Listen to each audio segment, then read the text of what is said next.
এখন গ্রাম্য কথা বুঝতে পারছেন তো?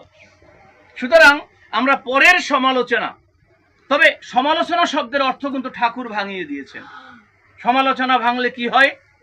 সমান যোগ আলোচনা। আমরা কি করি, একটা মানুষের যত ত্রুটি আছে ওই ত্রুটিগুলাই কিন্তু আমরা কালচার করি, কিন্তু ঠাকুর ভাঙিয়ে দিলেন যে সমালোচনা কাকে বলে। কি বললেন? সমালোচনা মানেই জানিস সামঞ্জস্যে সবটা দেখা, দেখে বুঝে নির্ণয়নে বিবেকটাকে করা পাকা।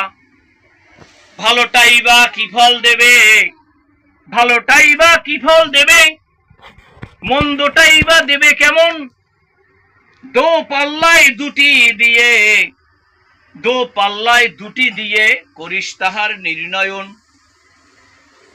আমাদের সেই সমালোচনা মানে কি? সমালোচনা মানে হচ্ছে দুই দিক থেকে একটি মানুষের আপনি গুণ আর দোষ হিসাব করবেন। যখন দাড়িপাল্লা মাপতো, এখন তো কারেন্টের দাড়িপাল্লা, এখন দুই পাশে আর থাকে না, তো এখানে দুই দিকে পাল্লা, একদিকে বাটকারা আর একদিকে থাকে ওজন, মানে মালগুলি থাকে। তাহলে এখানে ঠাকুর বলছে সমালোচনা মানে হচ্ছে সমান আলোচনা।